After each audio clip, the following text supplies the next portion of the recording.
dumb little We've shit. been playing a lot of Would You Rather recently, and I'm going to ask you this one. Like, would you rather... You've been playing a lot of Would You Rather. Would you rather be so stupid, yet ignorant to all things going on around you, or would you rather just be incredibly frustrated at everything going on all the time, always, but fully knowledgeable as to what's going on? Probably the first one, because it sounds like I'll be a nicer, more carefree person as the first one. I know, right? Like, ignorance is bliss and all that. Yeah. If I like could be the most intelligent person in the world, but I had like pessimism and like, sort of snarkiness, and I was just always angry at the world and I thought everyone else was stupid, I wouldn't want to be that person. Wait, how's that different from you now? I'm not actually mad at everyone in the world. Okay. I have a very peaceful attitude despite all my fights in chat. I need to title T this real quick.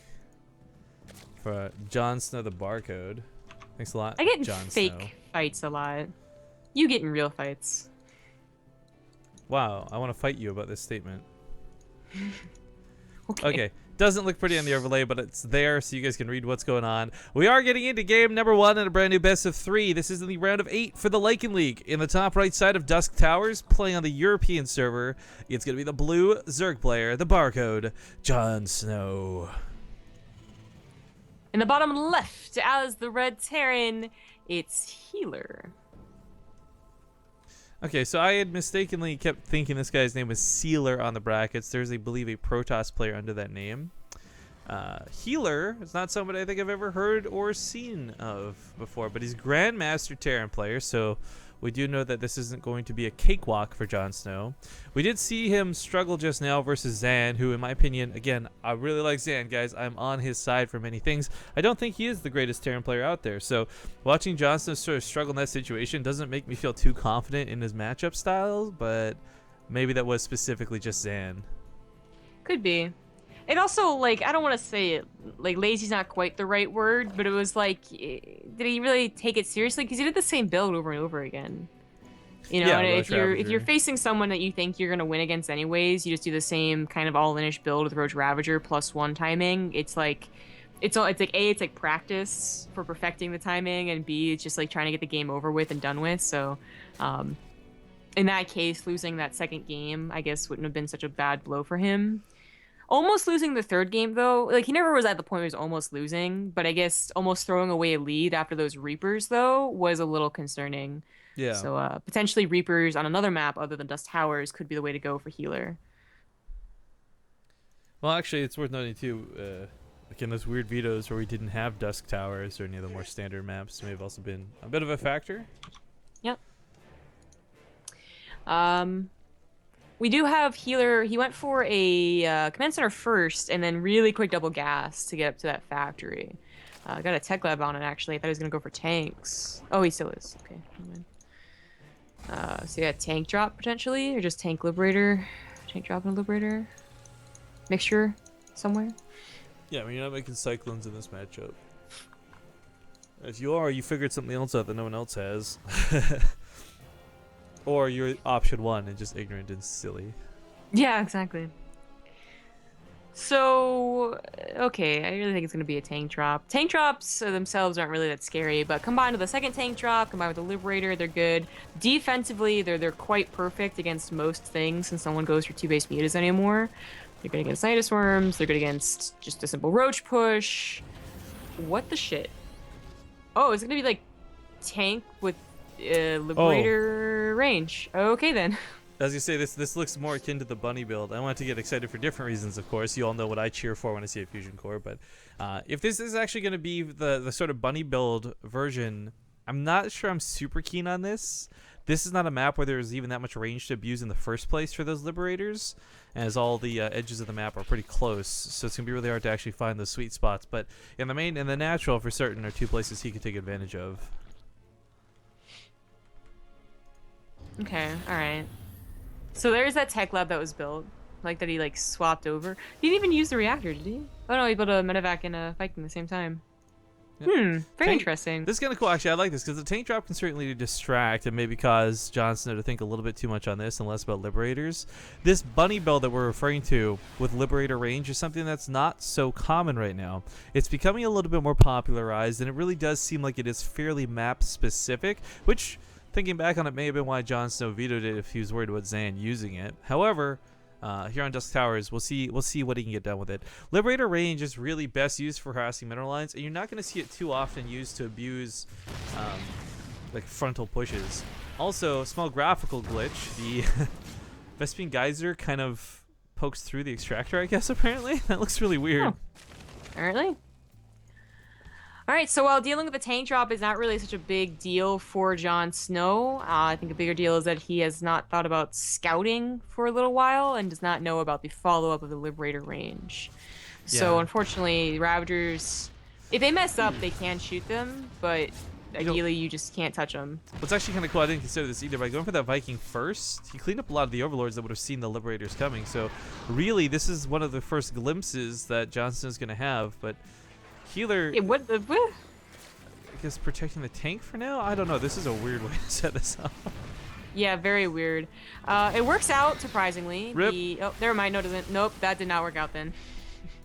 I was going to talk about how the medevac actually survived, but the Liberator dying was not worth it. It still may be this false sense of security, though. You think, I dealt with the Liberator. This guy handled it poorly. Easy peasy game, easy life. But actually, the Liberators have that range upgrade now. They've got the, what's called, Liberator Advanced Ballistics. Never knew what that upgrade was called till just this moment. So this gives them that +4 range back that they lost when the client went live. And this is enough to outrange Spore Crawlers. It's enough to outrange Queens. And I think only on some specific maps you can actually outrange the Ravager shots. I don't know if this is one of them or not. I think it is. Right, yeah. I don't think... he might try and do a Ravager shot and lose a Queen. Nope, just about.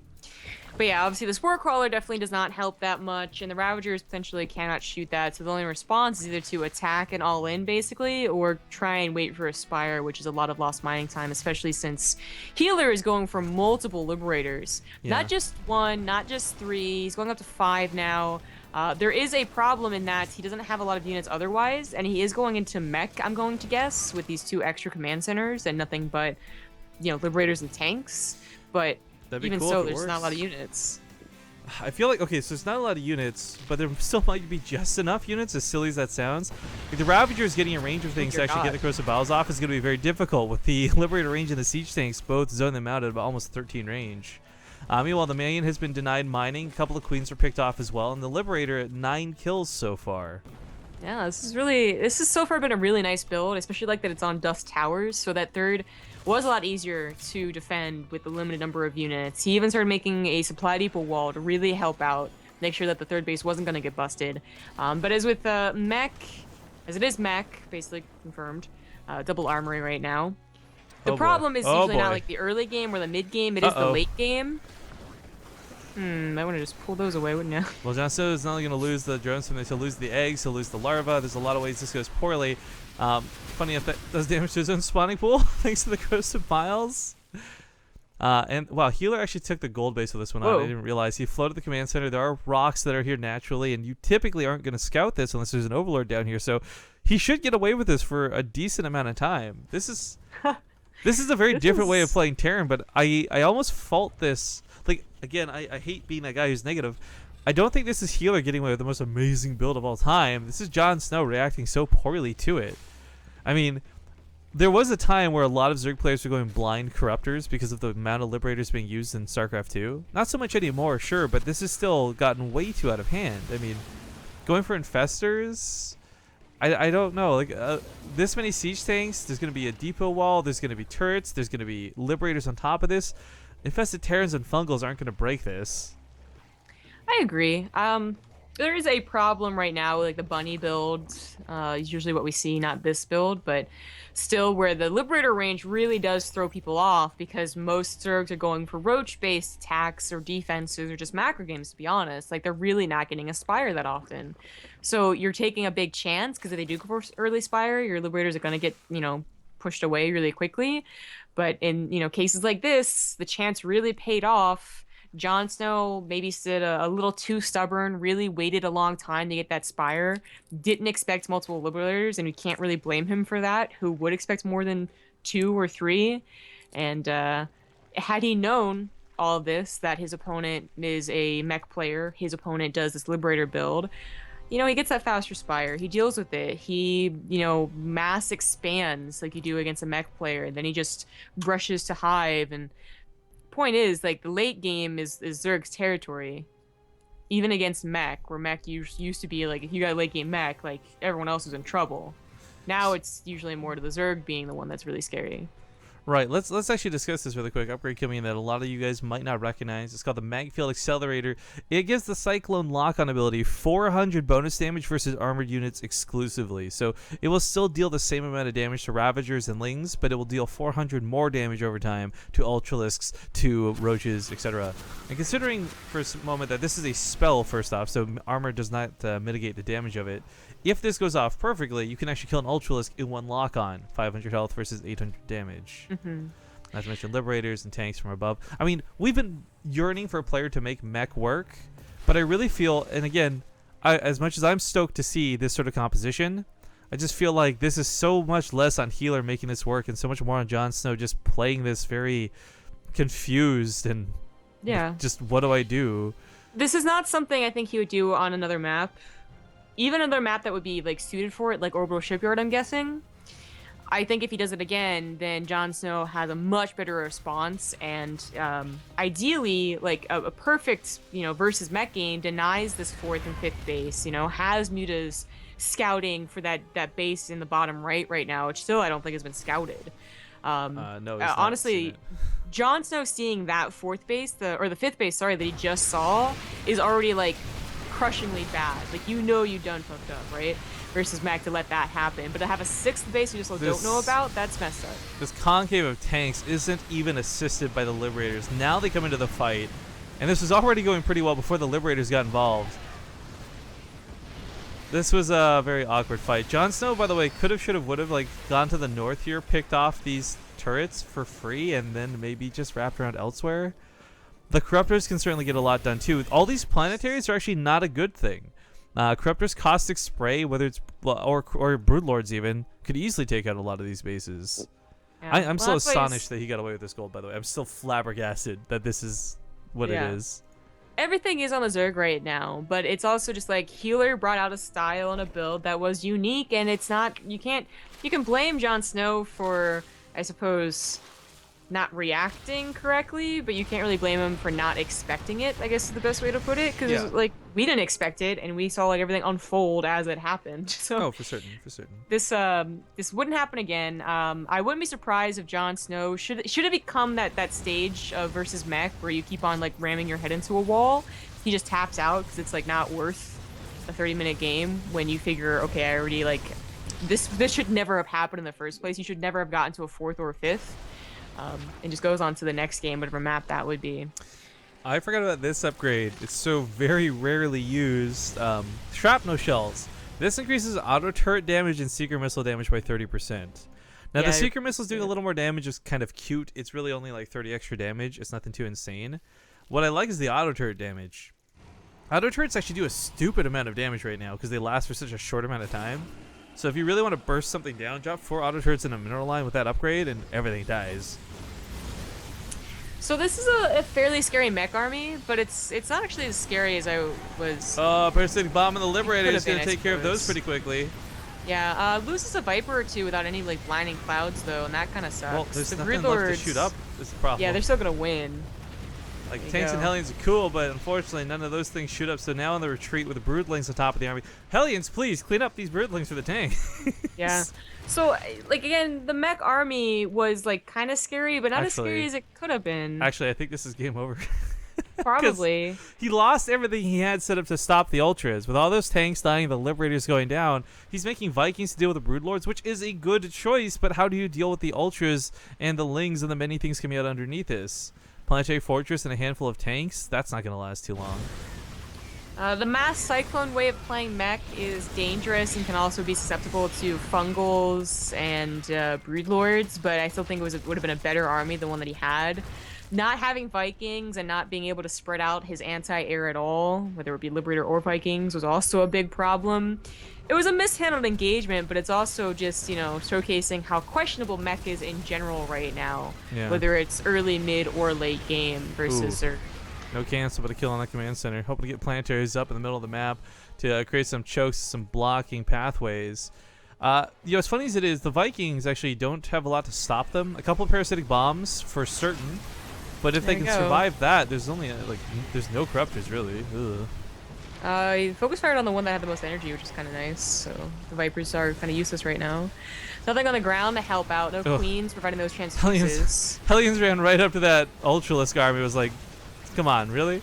The Cyclones really start to shine though. Yes. Like a micro. Oh yeah, look at they're absolutely just melting through those Ultras. Not a problem. One of the command centers goes down, but the base is going to hold. Cleans out the Broodlords in the sky, and while Healer had lost the majority of his army, Jonsnow throws away his army in the exact same fashion. Yeah. Ugh. I don't committing to one or the other probably would have worked out a lot better for Jonsnow. So entirely to the ground and supplement the Ultralisk with Queens and Lings to get surrounded by the Cyclones, or entirely dedicating to the Broodlords and getting enough Vipers and Corruptors to take out the Vikings. I think would have been better options than what he did, which was split it half and half. I'm starting to worry there might be too many Vikings now. As you make that comment, I agree. Like if he just goes pure Ultras and pure Lings underneath us or something. Oh, but Jesus. The Vikings are getting parasitic bombed on, so I take that back. Lots of damage going down. Tries to fly this forward. Unfortunately, parasitic bomb doesn't do friendly fire. The Terrans somehow got to what is this? This is a game of throws. 4 so hard. planetaries and 6 orbitals, which doesn't sound as impressive when you're used to the Heart of the Swarm numbers, but really in the Legacy of the Void context is actually amazing. That they're not only there, they're also on position to mine. Like that is not supposed to happen in any game, much less like a burst mech game. You're supposed to contain these guys down on at least 4 bases, and then they're dead after that. Well, I feel a big part of what allowed him to get to this point was like the ability to turtle, and the ability to turtle came off of a secure 4th in a base that was never expected. This is so silly. Like, I can't believe this has not been scouted. I mean, I can. Jon Snow's had no Overlord coverage on the map for the entirety of this game. It just really sucks, because usually when you go Corruptors, you have no harassment opportunity, but in Legacy of the Void, you do. So you mentioned this earlier, the mobile mech style, where you go from Mass Cyclone to Mass Hellion. This was so good in the beta that this is actually single-handedly what nerfs Cyclones, I would imagine.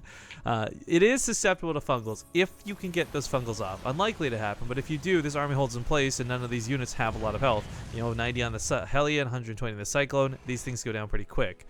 But, man... The downside is, while they do tons of damage to Ultralisks over their duration of the lock-on, it is damage over time and not burst damage. So the Ultras can actually kill these fungal units very quickly. Hellbat's getting transformed, though. Going to deal with these Lings. That blue flame looking fantastic, but the Cyclone's in the corner. Blinding Cloud goes down, and this army gets cleaned up in a heartbeat. Meanwhile, we do have another set of Hellions running through to the north. Blue flame going to be very quick at cleaning up these drones. Maybe I want to invest in Burrow with all these blue flame attacks now. But right, the Cyclones, once they're out of room to maneuver, they're actually not that great, even though they still have a lot of damage. Their main benefit is in that maneuverability. I didn't really pick up on this until just now, but with 82 SCVs for Healer, I feel like, bro, you need to sacrifice like 40 of these. He's been on that since he was on like 4 bases at like 8 minutes, so... He probably could have won a couple of those engagements that he just sacrificed 20 or 30. Yeah, if he had like a few more army supply. The SCV is going to try and get free, but honestly, just kill them with a planetary. You don't need these SCVs. You don't even have to let your opponent know you ever had this base, man. It's like the perfect crime. You mine it out, you kill everything, you leave no evidence behind. Oh dear God. Oh, the drone transfer to this base comes at a very unfortunate timing, and these blue flame Hellions are going to kill a lot. Now, this is something that is very reminiscent from Heart of the Swarm. You would have mech players reach this late stage of the game where it was a bit of a stalemate, whether it was through Broodlords or whether it was through Swarm hosts, and you would start using these Hellions to run by around the sides and the outskirts of the map. That's where Zerg started having to invest in lots of spine crawlers. If you had about 4 or 5 spine crawlers per base, Hellions would never touch your drones. But there's no static defense whatsoever. Jonsnow doesn't actually have that much money to work with, period.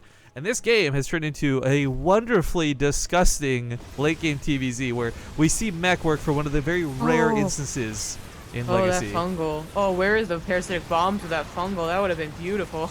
Yeah. Here they come now. And there goes the Terran Air Army. Oh, Jesus. It was so funny watching it. You just sit there as the Terran, you're like, okay, I'm fighting this sky battle for like 10 minutes. It's going nowhere. 3 Vipers come in, everything's dead. You're like, oh, okay then. Are those the SCVs? Yes, those are the SCVs that got freed from the gold base, by the way, attacking that extractor. GG. Game is going to go to healer. Very impressive to see mech actually work. Whether that becomes standard or not, that's still very questionable. But we have seen other players. We've seen Koreans try and make mech work and not make it look as good as that did. But again, I digress and I go back to, like, I really feel that was a lot more on Jonsnow making mech work than healer making mech work. But after such a long game number 1, we are going to hop into game 2 in a moment. Small break before we do. We'll see you guys in 2 minutes with more of the Lycan League when we return.